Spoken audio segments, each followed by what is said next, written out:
we go. I'm starting. You're right. Okay. All right. So, okay.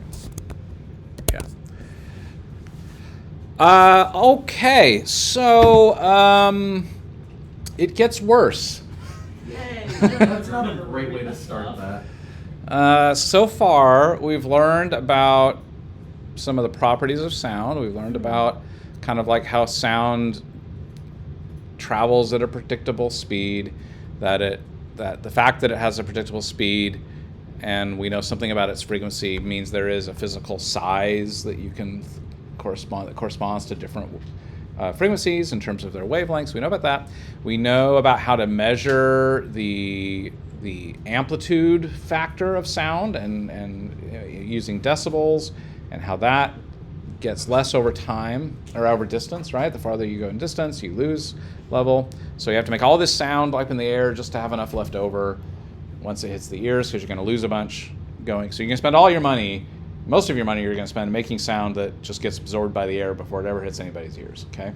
And then we learned about how loudspeakers are directional for a really important reason, because making the directional is how we make them loud. But making the directional means that the sound doesn't go equally everywhere. It goes louder in some places and quieter in other places. And so that creates some problems for us. And we have to figure that out. But there is some other stuff you have to worry about that makes this even trickier. So when you put all of this into what we would call a sound system, you could draw it kind of like this. And there are four main components of a sound reinforcement system. And you know about two of them. And those are loudspeakers and microphones. So a sound reinforcement system has at least a loudspeaker and at least a microphone. But there are two other parts of the sound system that are just as important, and they are the listener. Because if a sound system makes a sound and there's no ears to hear it, did it actually make a sound?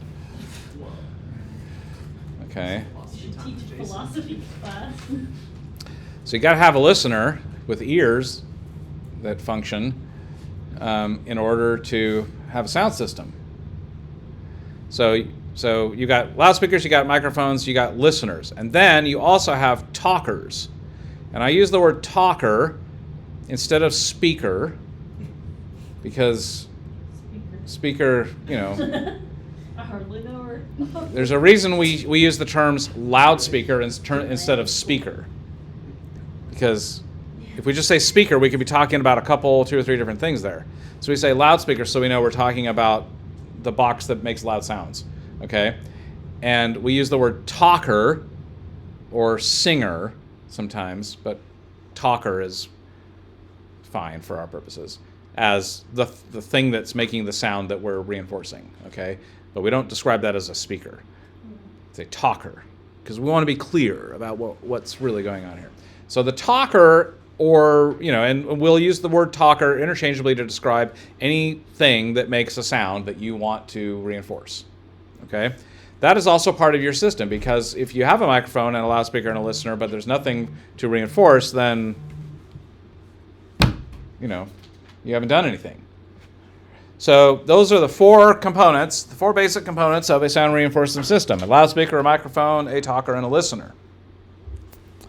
And so the talker talks, the microphone picks it up and sends it into the loudspeaker, and the loudspeaker sends that sound out into the air, but louder this time, and the ears hear it, right? Interesting enough, the ears will also hear the talker without the sound system, without the loudspeaker, right? There's the sound of the talker will go through the air and hit the listener's ears too. Just usually not quite loud enough, which is why we get to make money. Okay.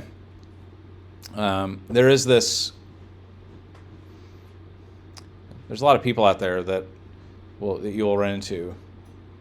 A lot of them are music directors and conductors that are over the age of 40, who will say things like, back in the golden age of theater, or whatever, we didn't need these microphones and these speakers and all this stuff. Everything just, everything was done natural and it was great. And the singers sang better and, and you know how I know that's not true? We still do. Because the world invented sound designers. That's how I know that story is not true. Because if that story was true, if there really was a golden age of theater when we didn't need any of these microphones and amplification, if that world actually existed, then there would have been no need to invent sound designers. Right? Because we wouldn't have had a problem. It's like nothing's wrong. There's no problem to solve here because everything's great. So it's wrong. It's total farce, this idea that there used to be a day when everything worked without all of this technology. It didn't. It's just we didn't have a way of dealing with it. And so we just lived with it. We just lived with it not being great until we invented some ways to solve the problem. And now we get to have a job. So, but it is true that if you don't show up for work and turn on the sound system that you designed, the listeners will hear something. They will hear the talker at least a little bit. Maybe not as loudly as they would like, okay? So, okay, we've done this. We've set up the sound system. We've figured out the loudspeaker coverage and the amplification and this SPL, and we're delivering enough loudness, and we've got the directivity focused in the right area and all that stuff. And then we plug in the microphone and we stick it in front of the talker, and the talker talks, and you bring up your fader, and what happens? You've all done this at least once in your life. What happens when you do this? Feedback. Usually, a lot of times feedback, right? So what's going on there? Because that's not great when that happens. So what's actually happening there? Well, feedback is something you have to account for in your system design. It turns out you can actually predict it. You can predict it. I repeat, you can predict it. You never have to be surprised by feedback. It is completely predictable and therefore controllable. But what is actually happening when feedback happens? Well, here's what's going on. Feedback happens when the sound that comes out of the loudspeaker hits the microphone at the same level as the sound from the talker hits the microphone.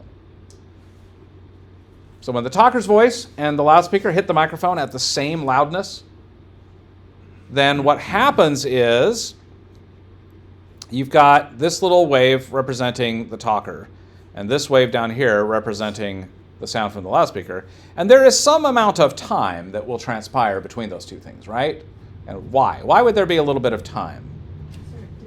They're in different places, right? So presumably the talker's voice is traveling through less air before it hits the microphone than the loudspeaker has to travel through to hit the microphone. So there's a little bit of difference of time.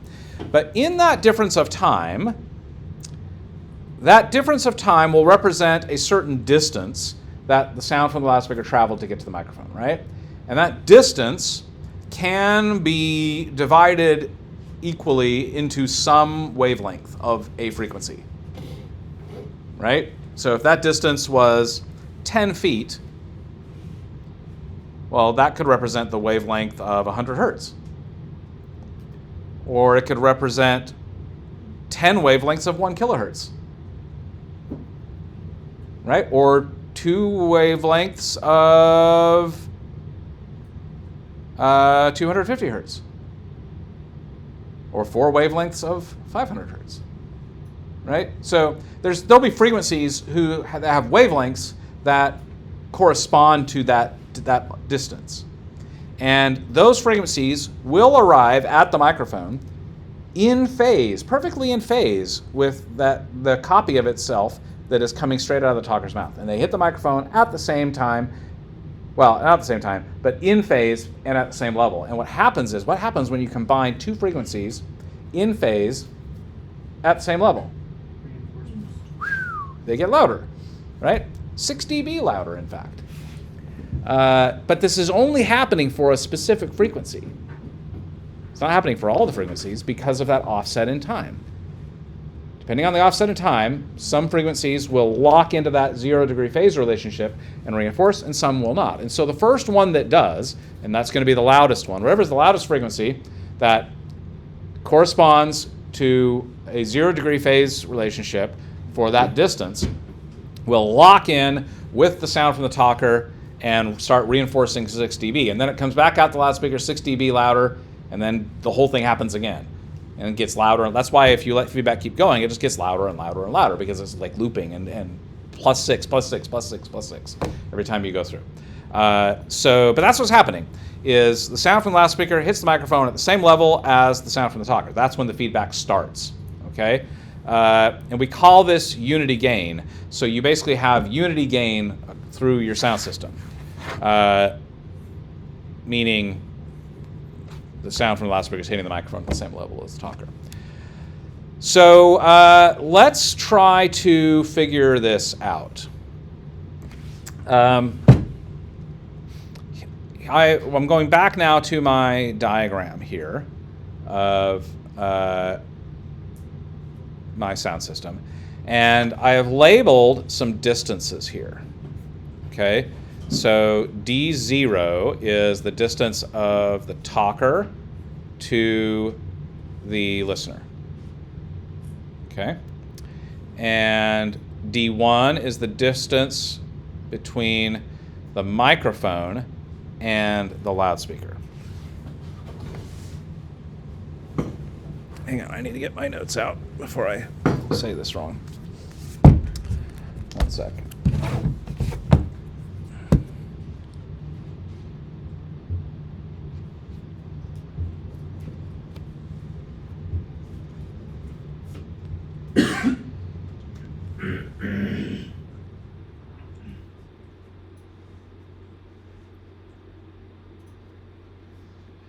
All right. I don't know why.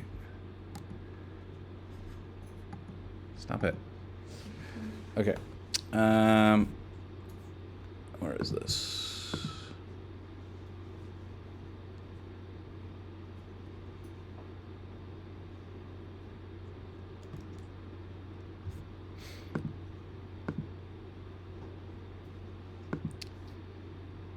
The school just updated its Wi-Fi security certificate, so nothing's connecting automatically anymore. That's Super annoying. very. Why didn't they tell us that? Did they tell us that? Real nice to get. Right. Of all things that you will see. Okay. At least I know what movies are happening in the theater this weekend. Right. They're showing Barbie and yeah. No, like Fairytopia. The Barbie. It's like the fifth Oh, song. it's on the film. I think so.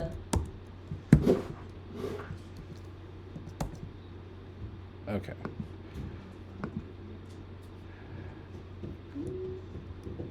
Oh, okay. Here we go. Sorry, my son is like freaking out right now. You okay? Regarding? Yes, he's fine. Why? His bus isn't going to take him home today. How far is he from home? Well, we're going to have to go get him, but it's like I can't give you an answer about that right this second, so it'll be fine. Good luck, champ. One. It'll be fine. Back in my day. Yeah. Okay.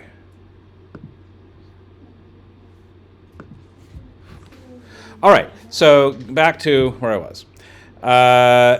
So you've got D0 is the distance between talker to listener. D1 is distance of microphone to loudspeaker. D2 is loudspeaker distance to the listener. And DS is the distance of the talker to the microphone, okay?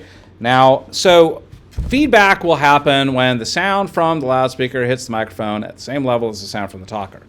Let's assume, just for purposes of discussion, that the talker is hitting the microphone at 70 dB SPL. Okay? 70 dB SPL. If the talker is speaking 70 dB SPL at 1 meter, because that's what DS is, right? So if that's 70, how loud will it be at the listener?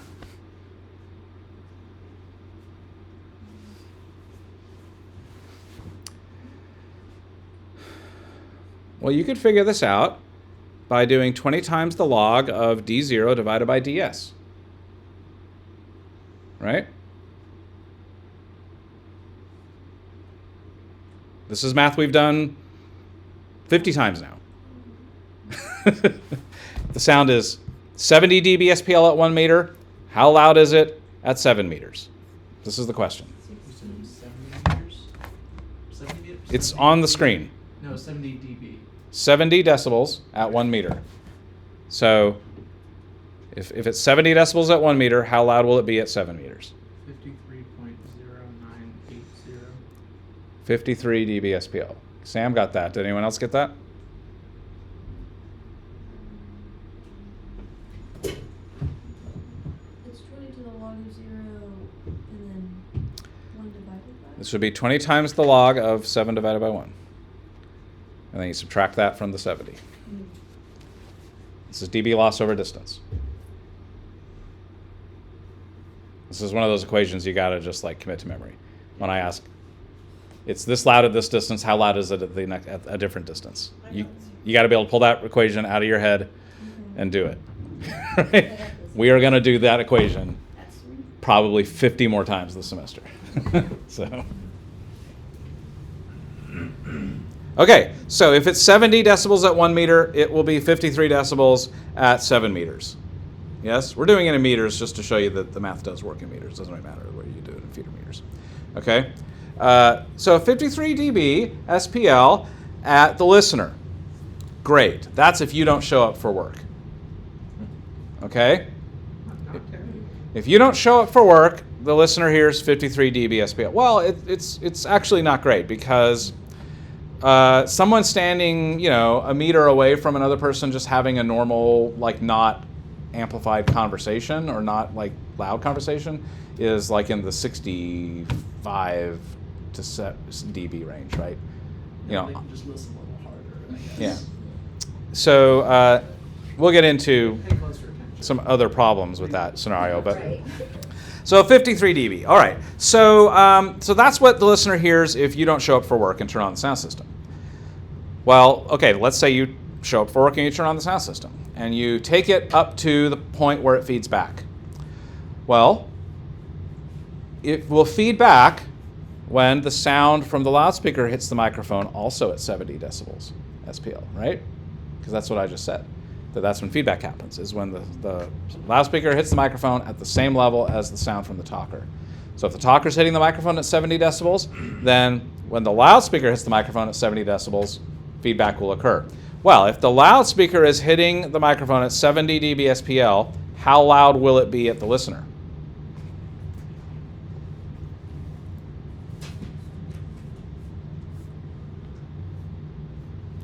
Can you repeat just one more time what? If the loudspeaker is hitting the microphone at 70 dB SPL, 70 dB SPL here at the microphone at this distance, how loud will it be at the listener?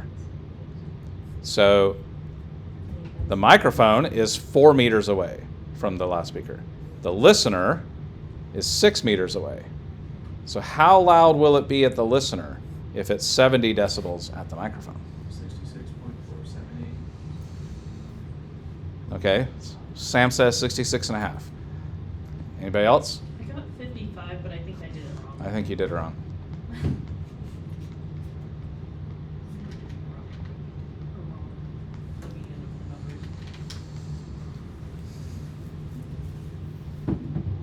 So this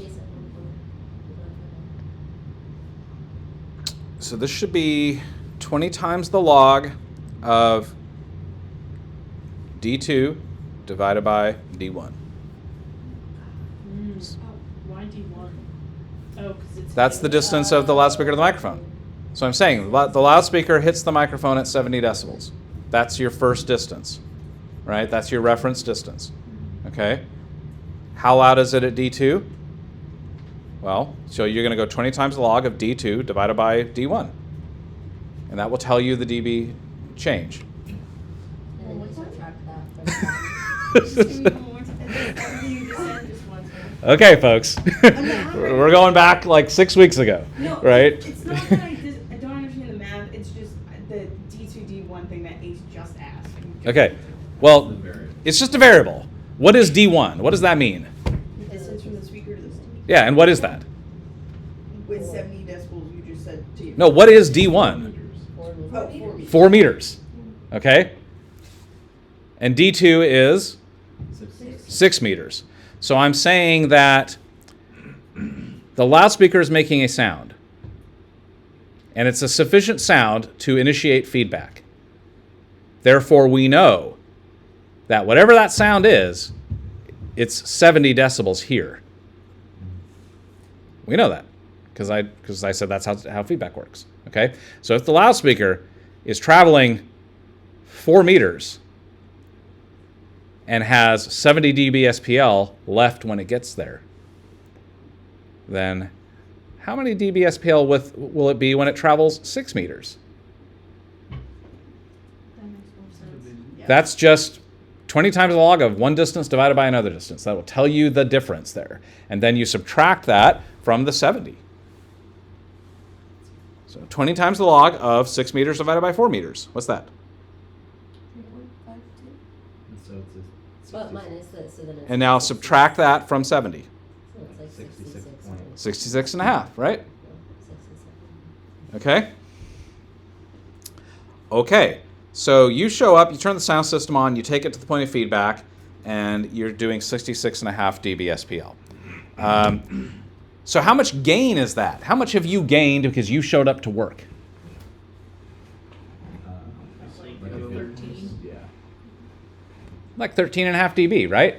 So you can make the show 13 and a half dB louder, By turning on this. and then by turning on the system and taking it to the point of feedback. That's the loudest you're ever going to get because you're never going to take it past feedback, right? What happens if the sound that reaches the microphone is the same sound but it's louder than the original? Well, then the feedback is more. Yeah. I'm just saying feedback begins when those two levels are the same. Now, here's the thing. You don't want to be at that point, right? Because feedback starts when those are the same. So feedback starts when you reach 13 and a half dB of gain. So you don't really want to be there. You want to be below that point.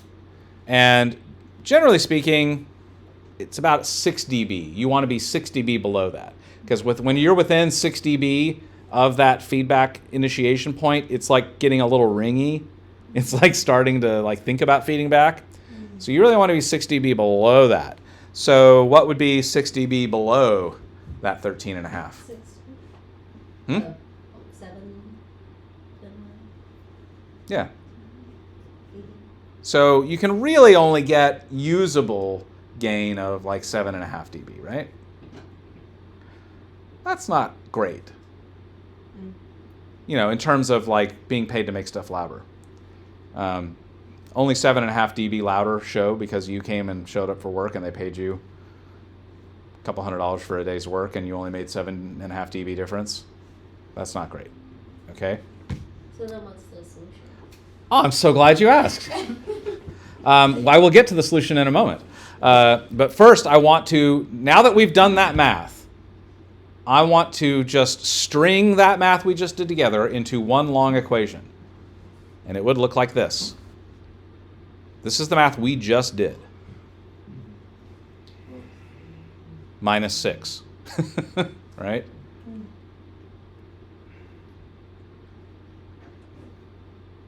And the 70. Do you understand how this is the math we just did? Yes. 70 is the initial dB. 70 is the loud. That is how loud the talker is in the microphone. Right? Minus the other side, 22. Yep. You know, subtracted by 2 or 7. Yeah, that makes sense. This is the math we just did. Everybody concurs? Okay. All right. You concur. And the answer was 13 and a half, right? Yeah. It's not going to be 13. Well, no, it is. I mean, that's the right answer. But You look suspicious. well, because I'm about to blow your mind. Oh my god. Are you ready? I don't know. Here is another version of that equation, but I've added the -6 in too. I should have had the -6 up here too because we did that. Back to oops. Go back. Let me add that. Sorry. -6. This is fancy, watching you edit the slides. Okay. So that's the combined math we just did, right? 13 and a half, and that got us 7 and a half. Right? If you include the -6. Now here's what I want you to do. Here is a different equation. I would like you to do this equation and see what answer you get. The simplified? Yeah.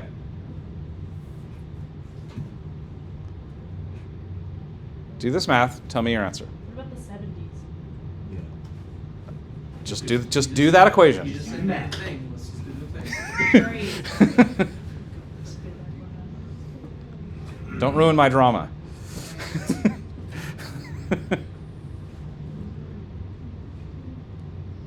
Being theatrical here.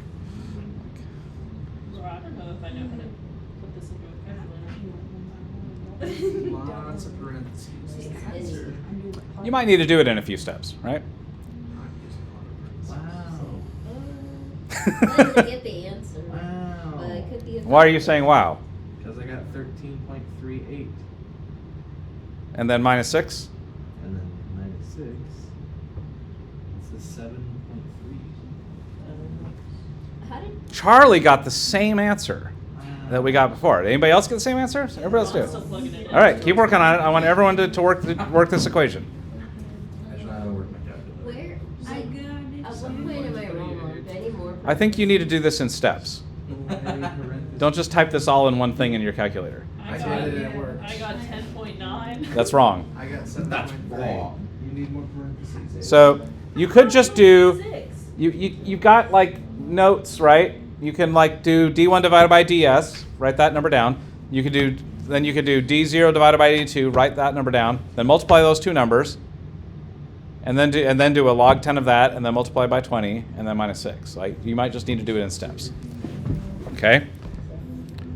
Like this. Look, I'll show you. So D1 divided by DS would be 4 divided by 1, 4. Okay? And then D0 divided by D2, that would be 7 divided by 6.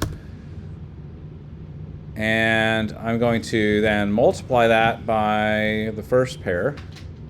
I get 4.66, 7. Thank you. Log 10 times 20. And then -6. Okay? Did you get there, Ken? I did get there. No, Charlie got there. Brooke, did you get there? Working Emma? I get it. You got it? Ace? You're, What? yeah. Okay. Okay.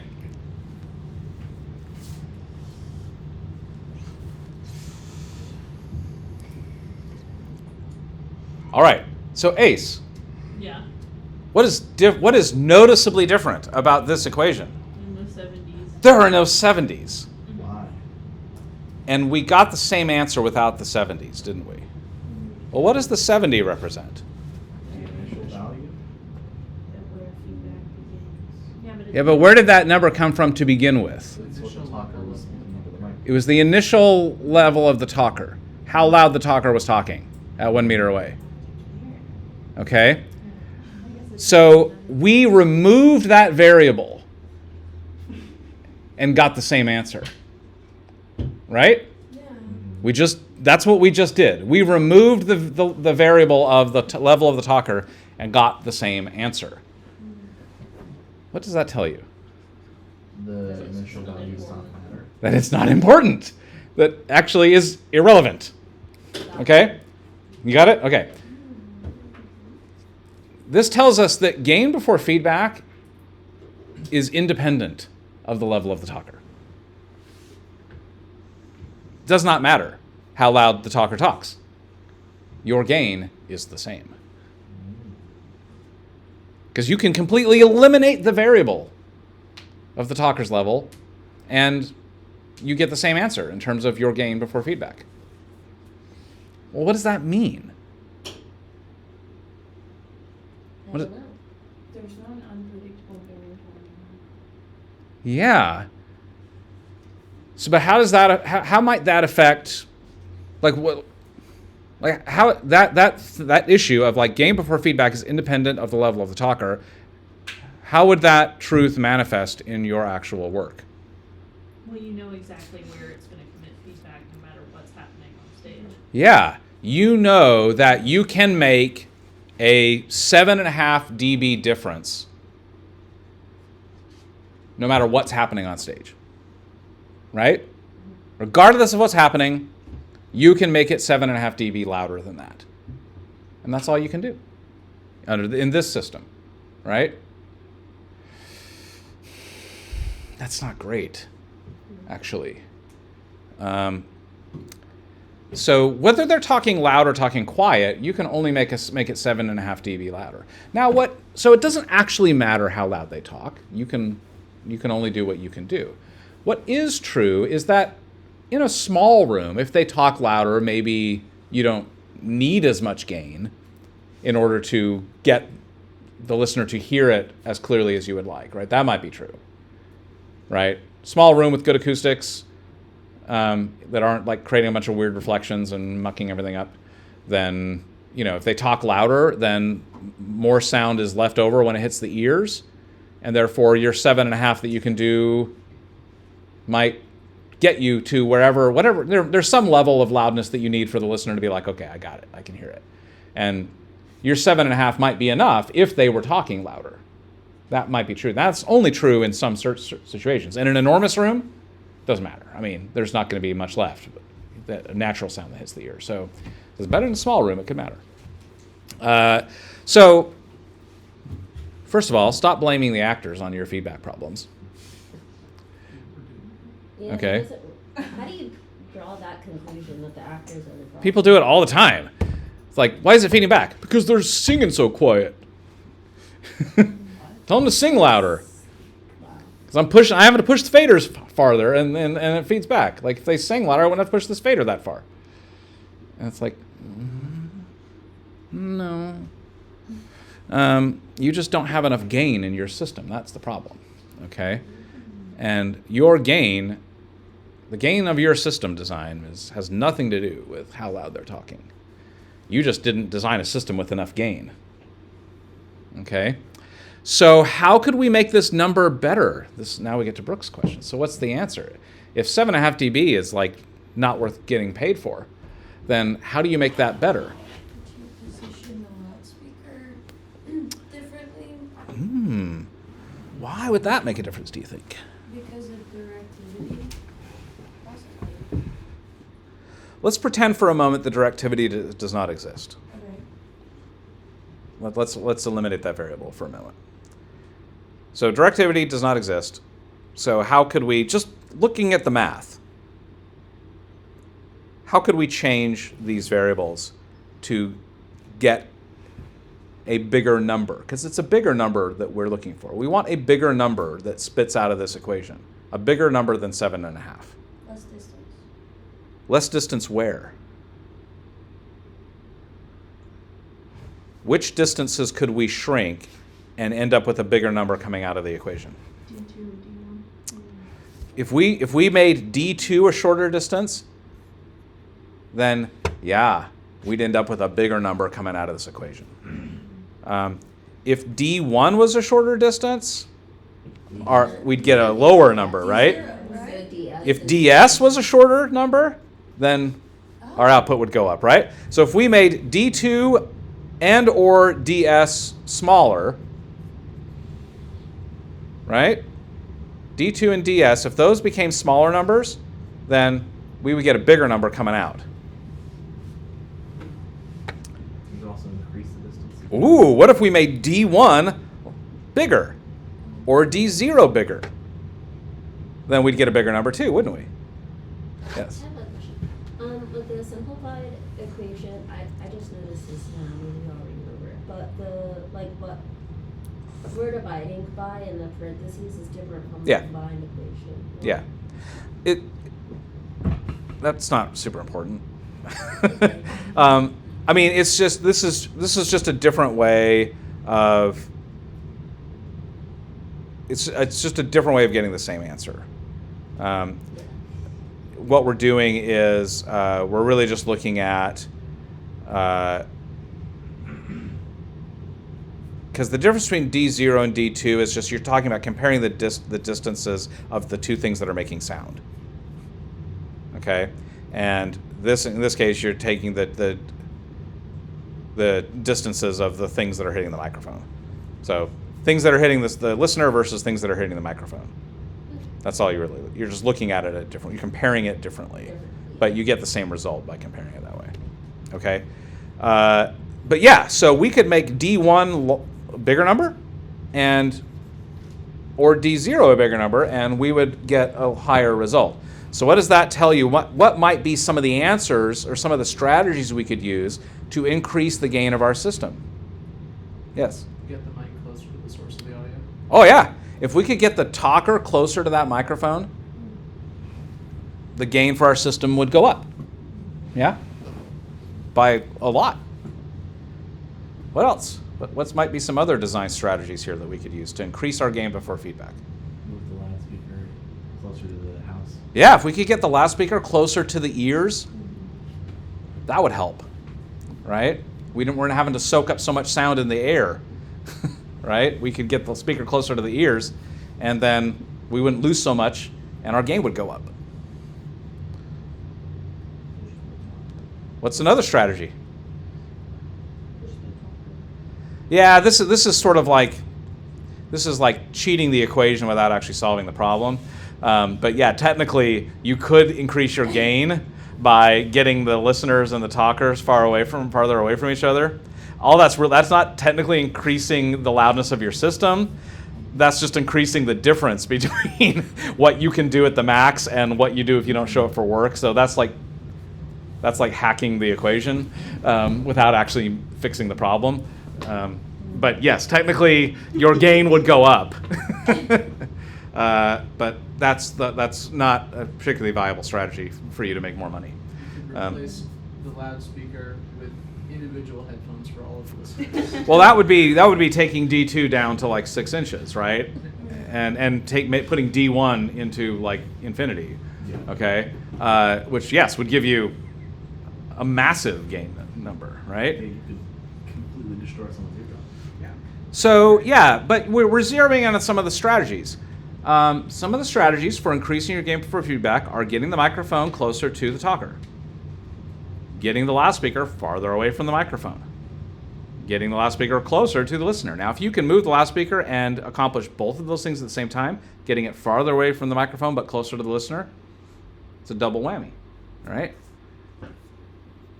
So these are the strategies that you can use to increase your gain before feedback. Notice that none of those things involve grabbing the gain knob or manipulating an EQ. The Jason Sound Gym has a game called Feedback Eliminator. Yeah, and it's stupid. Yeah.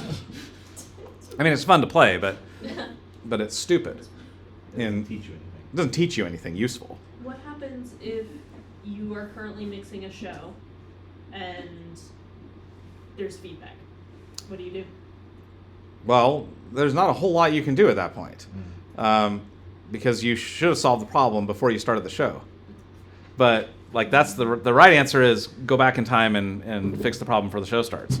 But if you didn't do that and you're in the middle of the show, then yeah, your only option might be trying to grab an EQ and filter out some of these sine waves that are getting out of control. But here's the problem with that. Remember that one time when I said that offset of time between the loudspeaker and the microphone represents a wavelength relationship to a frequency? How many frequencies did I cite as an example that would work with this, with a 10-foot time offset or distance? I found at least 5 just earballing it in my head, right? So one of those frequencies goes wild, and let's say you're able to identify it and notch it out with an EQ, then what happens? The next one. The next one just kicks in, and the next one kicks in, and the next one kicks in. It's a losing battle, right? You can kill one of them, and another one's just going to crop up. It's like fighting the zombie apocalypse or something. Like there's no end to it. The only ending to that story is that you have crappy sound now because you've completely obliterated your frequency response. Okay? Now, maybe that's the only way you get through the night, is that you completely destroy the quality of your sound because that's the only thing you can do to avoid the feedback. I don't think you're going to get paid very well for that job, but you'd probably get paid a little bit better than you would if you just let it feed back and walked away. But the right answer is to anticipate this problem and solve it before the show, right? That's the point I'm trying to make, is you should never be surprised that it's feeding back. You should know well before you ever try to do the show whether you're going to have a feedback problem or not, because you can predict it. We just did. And so the only question that you have to ask yourself is, well, how much gain do I need? If 7.5 isn't enough, how much is enough? It's a good question. And the answer is, of course, it depends. How much gain you need depends on things. So, like, generally speaking, you kind of, if you're looking for speech intelligibility, you just want the people in the audience, the listeners, to understand what the person is saying, then the peak level of that person's speech signal needs to be 20 to 25 dB louder than whatever the noise floor is. And the noise floor is all the sounds that are competing with it. And that could be the sound of the air conditioning, it could be the sound of the band, it could be the sound of the audience, it could be the sound of the popcorn. In reality, it's all of those things summed together. So however loud the room is, just by all those other sounds, and you want to get that voice up above that and understood, the peak level of that voice needs to be 20 to 25 dB louder than that noise. So if the noise, just all the other nonsense that's happening in the room, is 70 dB SPL, then you need to be peak level on that voice 90 to 95 dB SPL. Which, depending on the room and how loud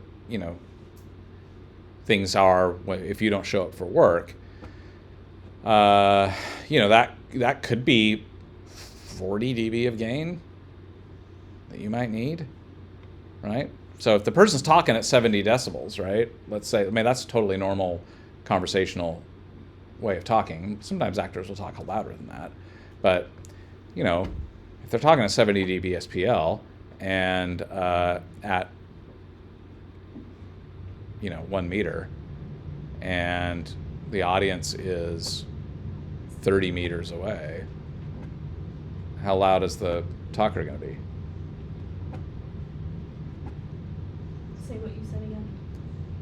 The talker is 70 decibels at 1 meter. How loud will the listener hear it at 30 meters away?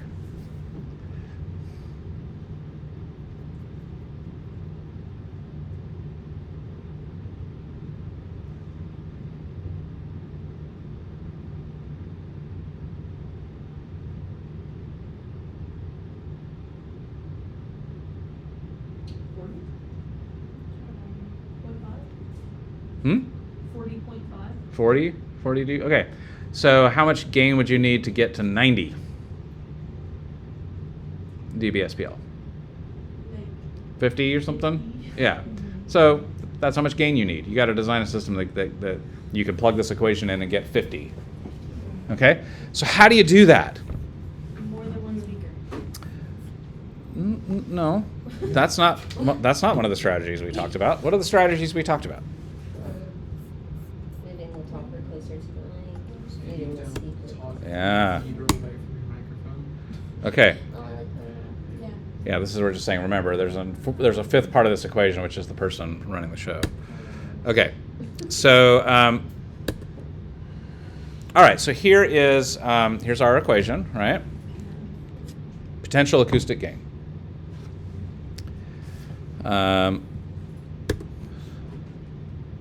Okay, so in this scenario with these distances, I plug that into the equation. I get 10 dB of gain. Okay, but I need 40. Let's say I need 40 dB of gain. Well, how am I going to get it? What are my strategies? Okay.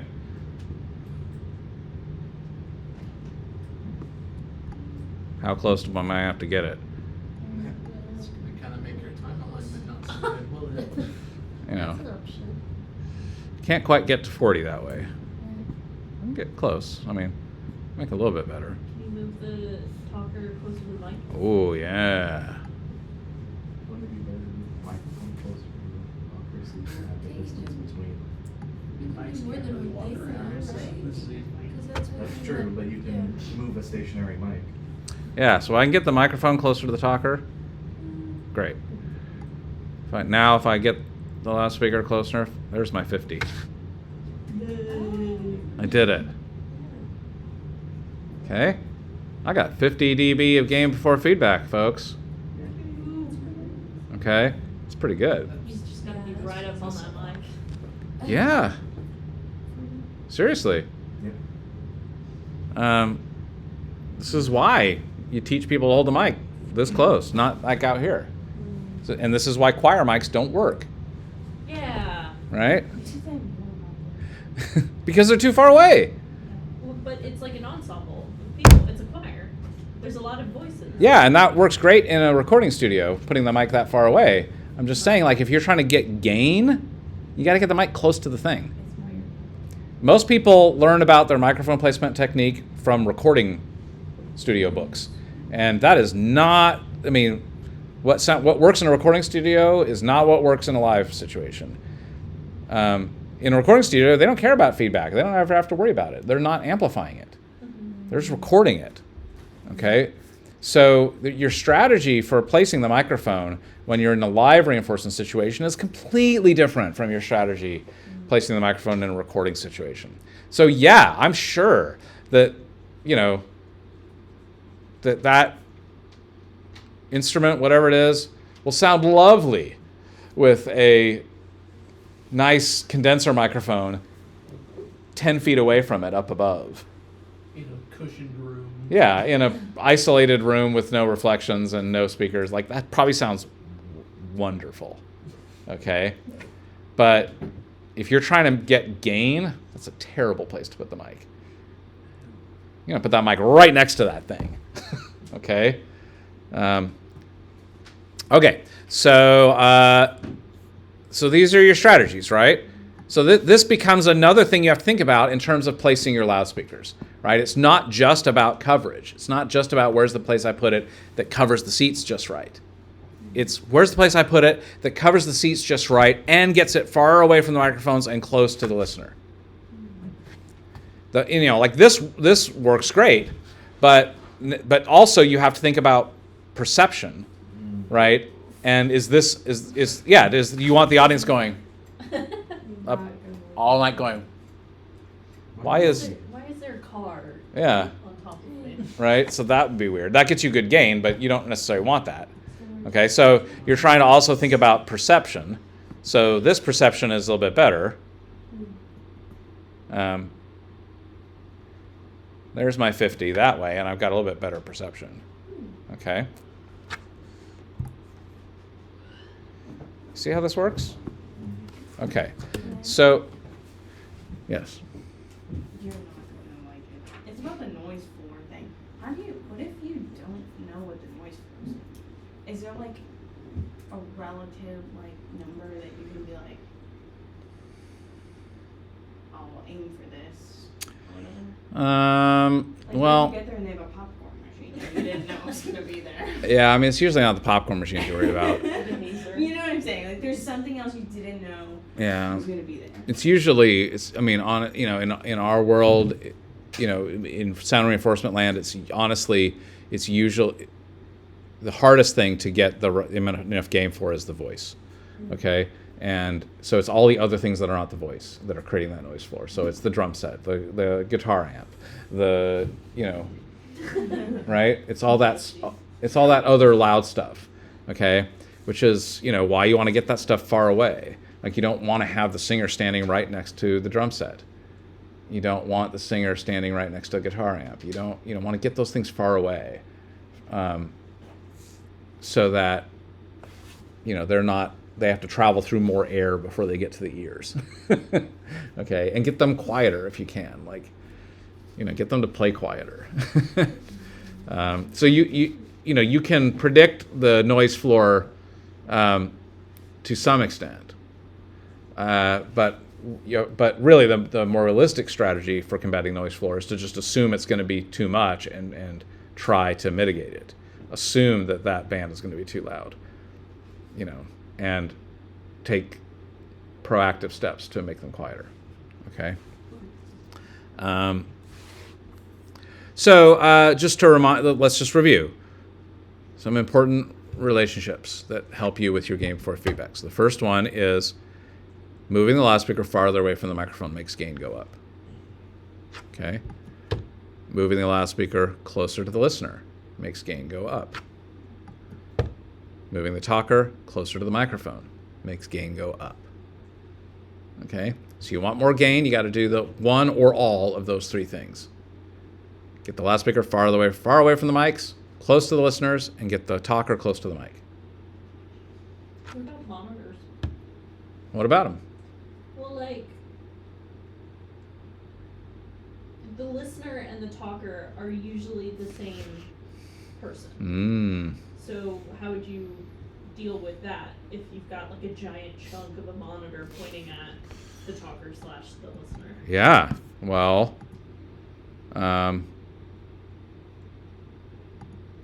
let's go back here. So you're talking about, let's see if I can. You're talking about basically, I don't know, Close enough. this scenario, right? Wait, if I can get those the same. There you go. So yeah, I mean, it's not great, right? Mm-hmm. So what could be your strategies here? I mean, It's a different color pattern on the microphone. Well, we're pretending directivity is not a thing right now. Never mind. Well, getting them close to the mic will get you a long way there. See, look at that. If I got them right on top of the mic, so I don't have to push it as much, I guess. well, no, it's not. It's just Oh yeah, yes, gotcha. We made it. okay. Yeah. What if we took By getting the talker close to the microphone, you're increasing the differential between what the sound that's from the loudspeaker hitting the mic and the sound from the voice hitting the mic, right? You're making that difference greater. So that's going to be your biggest bang for your buck, is if you've got a monitor situation where you've got a monitor wedge or a loudspeaker that's got to be really close to them, then you got to get them on top of that mic as close as you can get them. Their lips should be touching that grill, literally. And so, that's going to get you most of the way there. Okay. What if it's a mic that is fitted over under like a wig or like Yeah. Well, that's still pretty close, right? yeah. I mean, ideally we want the mic here, right? But if it's like a musical, we don't get that. We have to put it somewhere else. So, we can't quite get 3 inches, but maybe we can get 6 inches. That'll get us 6 dB. Still more than what the speaker is. Theoretically, there should be a speaker 6 inches from the person. Yeah, so ideally this wouldn't be the case. You would, Yeah. okay? But notice that this, look, isn't this interesting though? Whether I have it here or here, it doesn't change the gain. Why? Because the distances, relative distances are the same.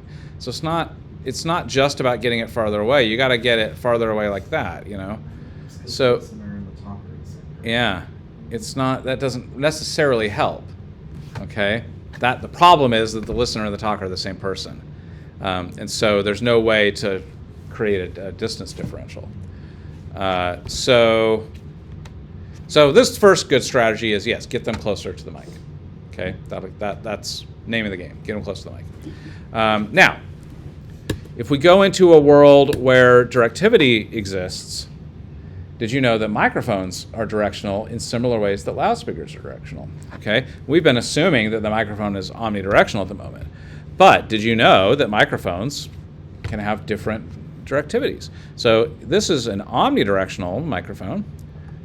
What if I switch to a cardioid microphone? A cardioid microphone picks up pretty well in the front, but not very well at all in the back. So as if I can position the microphone so that the sound from the loudspeaker is hitting it, right there from the back, I'm getting 19, almost 20 dB of extra gain just because the mic isn't picking up that loudspeaker very well right now. Okay? What if I did a supercardioid? Well, in a supercardioid situation, the node is in a different spot. That area where it doesn't pick up very well is different. So if I can position the loudspeaker now so that it lines up there, now I got 22 dB of extra gain. Just because the microphone isn't very sensitive there. So if you think about it in terms of monitor wedges on the floor, if you've got a cardioid microphone, you want one monitor wedge right in front of them, pointed straight up, because now it's pointed right at the back of the microphone. You're going to get a lot better gain for feedback. But if you have two monitors, one on each side, or even just one on one side, you want a supercardioid pickup pattern so that the node is coming on this side. So this is the real reason why SM58 microphones and Beta 58 microphones exist, because the only difference between those microphones is a cardioid versus supercardioid pattern. So if you're walking into a situation where you've got the monitor wedges coming at you from this way, I got to go get the supercardioid mic because that's going to line up the nodes of the mic with the wedges. Okay, so that's knowing that relationship between the polar pattern of the microphone and the location of that monitor wedge is going to get you a lot better results if you can pair that correctly.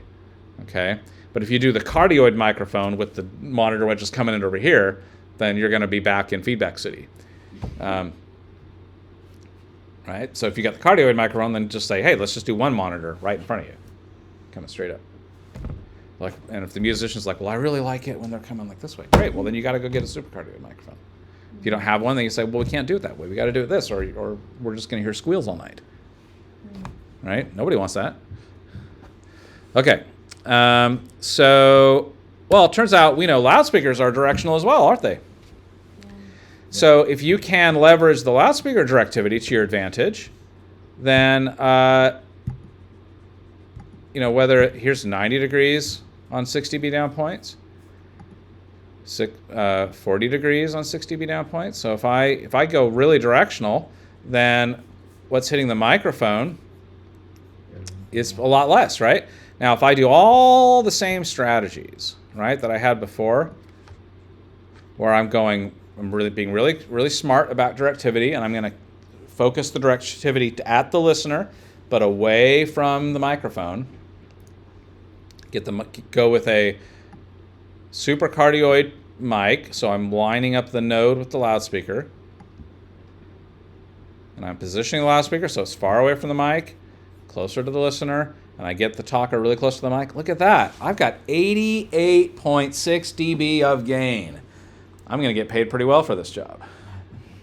Okay? I like to imagine they pull up like a dB meter, and depending on how loud it is what your tip is. Yeah. How much can you get off of this? 88? That's your tip. But here's the thing. I just got 88.5 dB of gain without ever touching an EQ. Right? Thank you. To notch out feedback frequencies. Oh, I see. Equalizer. Yeah, Right? yeah, Yeah. I thought you said NEQ. Oh. And I was like, what? Like CU. Oh, an equalizer. I didn't touch an equalizer here. And I got 88.5 dB. How much extra gain can you get by playing feedback elimination with an EQ, do you think? Not very much. Not 88, for sure. Mhm. In my experience, maybe another 6, maybe 9 dB of extra gain if you're really determined. You could maybe get yourself a little bit more, but it's not that much. Okay? You should talk to Sound Gym and get them to put this. I've talked to them. Unsurprising. Put this game on there. Yes, I gave them a lot of heat when they released that game. I'm like, come on, guys. Does not. But anyway, there you go. So the point I'm trying to make here is, yeah, nobody likes feedback, right? So your strategy for avoiding it is not to just like ignore it and hope it doesn't happen, and then like mix timidly because it's like, no, like figure this out ahead of time and fix the scenario so that it won't happen. If you've got 88 dB of gain before feedback, you're going to have gain to spare, right? You're going to be able to make this show so freaking loud that no one's going to worry, okay?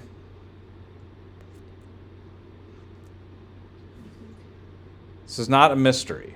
How do you recommend working around this kind of stuff when you've got like a rep plot that you can't touch and you can't really move anything other than like, Why would you not be able to move anything? well, It's like a house system. yeah. Like for example, when we Speakers are go to bolted to the work wall. and the system is the way that it is, Okay. I can't like take it off the wall. Well, maybe you can't move the speakers, but what can you move? The people, You can move the people, you can move the mics. yeah. Are you getting the Some mics closer? audience, Yeah. Get those mics closer, right? You can control that, right? You I was just thinking about the lectern is evil. There's something possessing it, but what do you know about that microphone? it's bad. It's far away from the speaker. It's like right here, and then the speakers are like way over there. Okay, but what's the polar pattern of that microphone? Like, where's the node positioned relative to the loudspeaker location?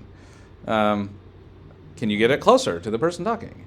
Can you like these are you have control over some of these elements.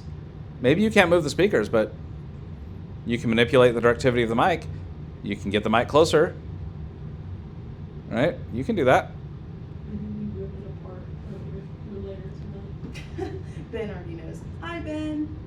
Oh, I forgot this is Shut part. up, Ben. All right. So other questions? Well, no, I think. How do you recommend measuring for this stuff? What do you mean? Like in a space that has a speaker that's already out, how would you recommend measuring from listener to speaker? You're gonna have homework to do this. Okay. On Canvas is a piece of homework where you're gonna do just that. Do we get lasers? I'm gonna give you a CAD file, but you can use lasers if you want, and if you got real life. But no, it's just like you just measure the distances. Get a big tape measure. Your phones do this now. You can, Not reliably. I don't But trust- close counts. You can get it within a few feet. That's enough to get you to know if you're in the right ballpark, right? You can figure this out. Okay. So, just to review. Oops, hang on. Let's go back. So let's say you're in this, let's say this is you, okay? And you're paying no attention to what's going on, and you're letting this happen. You have 1 dB of gain before feedback, okay? What is your life going to be like behind this mixer? This is going to be your life. You're going to be pushing the fader, and you have nothing, nothing, nothing, nothing, nothing. I'm making no difference, no difference, no difference. You finally hit this green zone. Oh, I just got barely louder, and you keep going, and then suddenly it feeds back. Okay. Oh, I have a feedback sound. Okay. So, nothing, nothing, nothing, something, feedback. Anybody ever been in that situation? Yeah. Nobody likes to be there. So, what's a better strategy? Well, look, if I just get them closer to the mic, if I do nothing else but that, just get them closer to the mic, then what's my world like? You still have the same nothing, nothing, nothing range, but then you hit into the doing something, and you get to do something for 20 dB before you hit feedback. And all I did was just get them closer to the mic. You have control over that.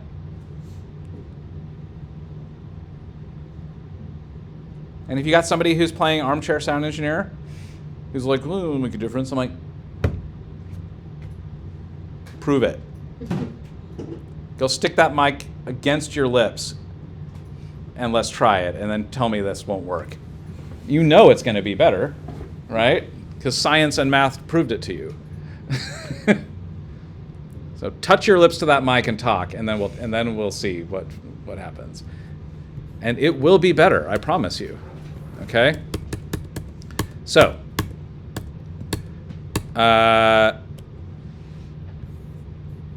you can almost always be able to do that. You can almost always get them closer to the mic. That's usually doable. You might need some training. You might need to have some conversations. But, like, hey, get that closer. Sticky note on the left turn. Yeah, get it closer. I mean, I know people that have like got Velcro, like during rehearsals, and they'll stick one Velcro piece to the chin and one Velcro piece to the grill, It's really fun. and like now rehearse, and it won't let you practice with it touching you. That's crazy. That's some shit I do. But seriously, gotta keep, if they drop it down here, every time they double the distance away from their mouth, your gain for feedback drops 6 dB. So if it's here and they go 1 inch away, 6 dB, 2 inches away, 12 dB, 4 inches away, 18 dB. That you've gained before feedback that you're losing. Yes. I see now why some engineers say that, like, it's the actor's problem and the mic isn't close, because, I mean, it is kind of a two-way street, if that's something that, like, we can solve so that we don't have as much feedback. Yeah. You can't blame them entirely. You're blaming the actor. A lot of people blame the actor for the wrong thing. It's like they're not talking loud enough. And that's not the problem. It's not a problem. The problem is If you're holding it, you got to get it closer, right? Now, yeah, in like musical theater, for example, we tend to have to use omnidirectional microphones because we don't get to control. We can't put it right in front of their mouth, right? So that's not great. What you'd like to do is get it there, but you can't. So because we can't, we have to put it somewhere else, and so it's off axis. And when it's off axis, the frequency response changes, right? Because mics are directional. And directional is a way of saying it sounds different, frequency response is different off axis. So that's why we go with omnidirectional microphones, because it doesn't really matter what direction you point the mic, it sounds the same. So that way it still sounds good, even though you've put it in a different spot. But that means we can't use directivity to help us with gain. So in that instance, what would you do? Well, all you've got is distance at that point, right? How close can you get that to their mouth? And you get it as close as you can, and then at that point, you just got to get the loudspeakers farther away. And this is why you want to be real careful in that situation in terms of putting their own voice into monitors pointed at their mics. Like if you can get away with I never do that. I never put the actors' voices in the monitors when we've got omnidirectional lav mics on their foreheads, because I'll never get any gain. Because I can't manipulate the distances, right? They are what they are. And so my only tool left in the arsenal is just to say, I can't put your voice in the monitor. And I understand why they want that. It's a totally reasonable thing to want, right? To be able to hear their own voice and to tell if they are doing the right thing, right? If they're hitting the right pitch, it's a totally reasonable thing to want. But if you give it to them, then you don't have a show. It doesn't really matter if they're singing on pitch or not. No one's going to hear it because it's going to be feeding back. So it's just like, I know why you want that, and I really want to be able to give it to you. But if I give it to you, we don't have a show. So we got to figure out a way to do it without that. And so that ends up being how you have to handle that situation a lot of times. Okay. Now, if they really want that, then you really got to get that mic close. You got to go to headset mics that are boom right here in front of their mouth, and then sure, blast them with their own voice. Okay. All right. Other questions? Okay. So there's some homework on Canvas that you should be able to do now, I believe. Let me double check.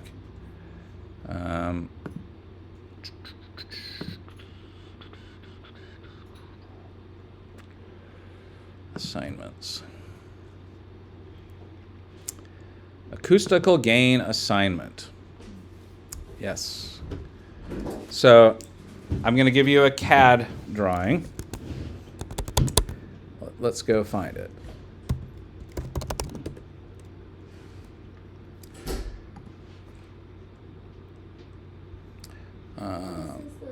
What we just learned today is what the cover picture is on campus.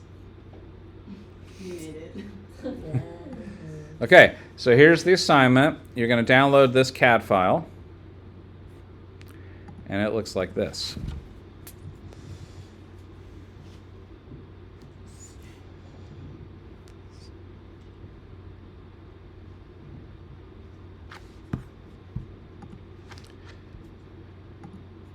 Okay. Hey, look, it's the Stevens Center. So I have marked 4 different listener spots, right? And I have a loudspeaker center cluster here. I've got a front fill loudspeaker here. And then I've got talker is the yellow and microphone is the red. Okay? So you're going to use that CAD file to answer these questions. What is the potential acoustical gain with a 6 dB safety factor? That meaning you do the gain math and subtract 6 dB for the center cluster at seat A. Right? So you're going to do that equation I showed you, but you're going to use seat A for the listener, center cluster for the loudspeaker, and then talker microphone. What's that potential gain? And you just do the same thing for seat B, seat C, seat D. Then do it again for the front fill loudspeaker. What's the most gain you can get out of the front fills? A, B, C, D. And then based on that, I have 2 questions for you to see if you can synthesize information. Okay? So the point being, like, what's the difference in gain you can get out of the front fills compared to the center cluster? And how does knowing that help you? Because it's going to be different, right? You're not going to get the same amount of gain out of the center cluster as you get out of the front fill. They will be different because the geometry is different. So how much different is it? How loud should you expect to be able to drive those front fills? And how loud should you expect to be able to drive that center cluster? And will that result in enough gain for you? This is the questions that you're going to try to ask yourself, okay, after running all that math. Okay? And we're not worrying about directivity for this. Not worrying about directivity. Well, there is a... No, I used to have a question in this that would involve directivity, but I think I got rid of it. All right. So, no directivity. Okay? Cool. And this is due next week, does it say? 24th. Yeah, because I'm in... Well, because we're going to... My tech schedule just got changed. I think I might not be able to be here on Friday as planned now. Maybe. Update us when you know. I want to take a nap. Anyway, I need to talk about acoustics with you, and I was planning to do that Friday. But if we can't do that Friday, then I may need to adjust things. We'll see. I'll let you know.